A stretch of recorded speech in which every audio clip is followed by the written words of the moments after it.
Good morning, friends. Today I'm telling you a story about a rishi and the mouse. Long, long ago, there lived a rishi. He had great powers and could do a lot of wonderful things. He lived in a hut by the Ganges and spent most of his time in prayer. One morning, as the rishi was going to the river for a bath, something strange happened. A hawk who had been making off with a baby mouse suddenly dropped it into his hands. He looked at the tiny creature shivering in his palm. His heart was filled with pity. If I leave it on the shore, the hawk is sure to get hold of it once again, he thought. Then an idea came to him. He remembered how his wife had always longed for a daughter.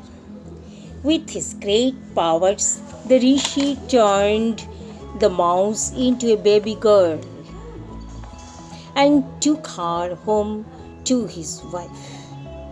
She was delighted with the baby and brought her off with great love and care. Many years passed.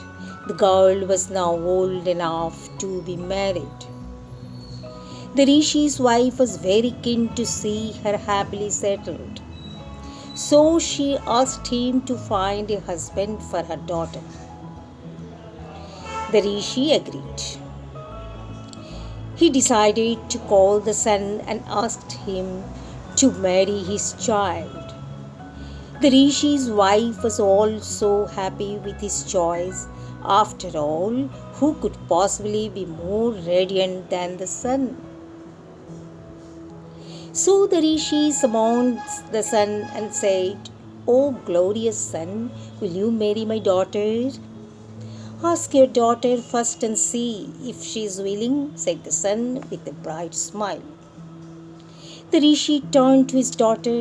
"Well, little one," he asked, "would you like to marry the dazzling sun? After all, it is he who gives light, life, and warmth to everyone." "Oh, no, father," she said at once. "The sun may be bright and radiant, but he is much too hot. Isn't there anyone who is greater than him?" The rishi turned to the sun once again. "Tell me, blessed one, is there anyone greater than you?" "Yes, there is," said the sun. "The cloud is greater than me, because he can blot me out and hide all my radiance whenever he wants to." Ask his daughter first.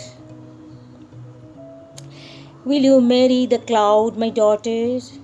The little girl looked at the cloud and shook her head. "The cloud looks too dark and cold. I don't want to marry him. Find me someone else, father." The rishi faced the cloud and asked, "Oh, blessed cloud, can you suggest anyone who is better than you?" "The wind is so far stronger than me," said the cloud. "He can blow me about the sky and push me wherever he wants."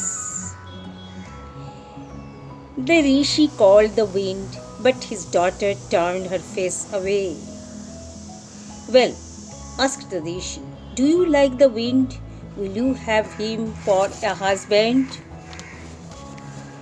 "No, father," said the girl. "The wind is far too restless for my liking. He is always rushing about. He will make me feel dizzy." "Oh, blessed wind," said the rishi, beginning to look worried. "Can you suggest someone who is steady?" "The mountain is the steadiest of all," said the wind. "No one can move him even an inch." The rishi then took his daughter to the mountain because he could not ask the mountain to come to him. "Oh, blessed mountain," said the rishi, Will you accept my daughter as your wife?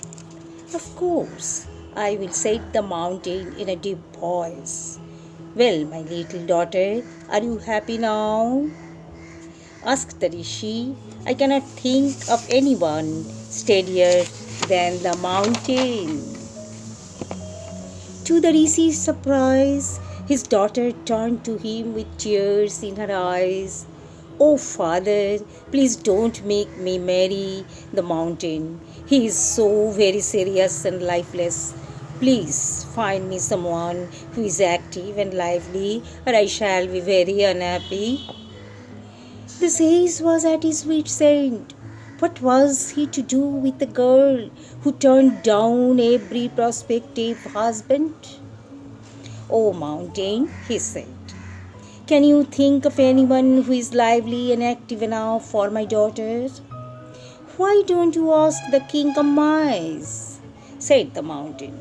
He is the liveliest fellow I know.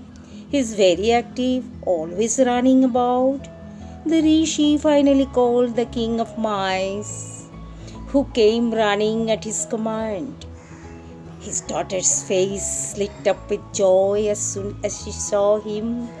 What a charming person, she cried. I shall marry him, father. He is just the right husband for me. Oh, please turn me into a mouse. The rishi sighed and turned her back into a mouse. He then married her to the Mouse King and saw her run away happily with him. She might have married the mighty sun, the cloud, the wind, or the mountain, but she chose her one kind. Let a mouse remain a mouse. Friends, are you enjoying my channel? Then please like, share, comments, and subscribe my channel. And don't forget to click the bell button.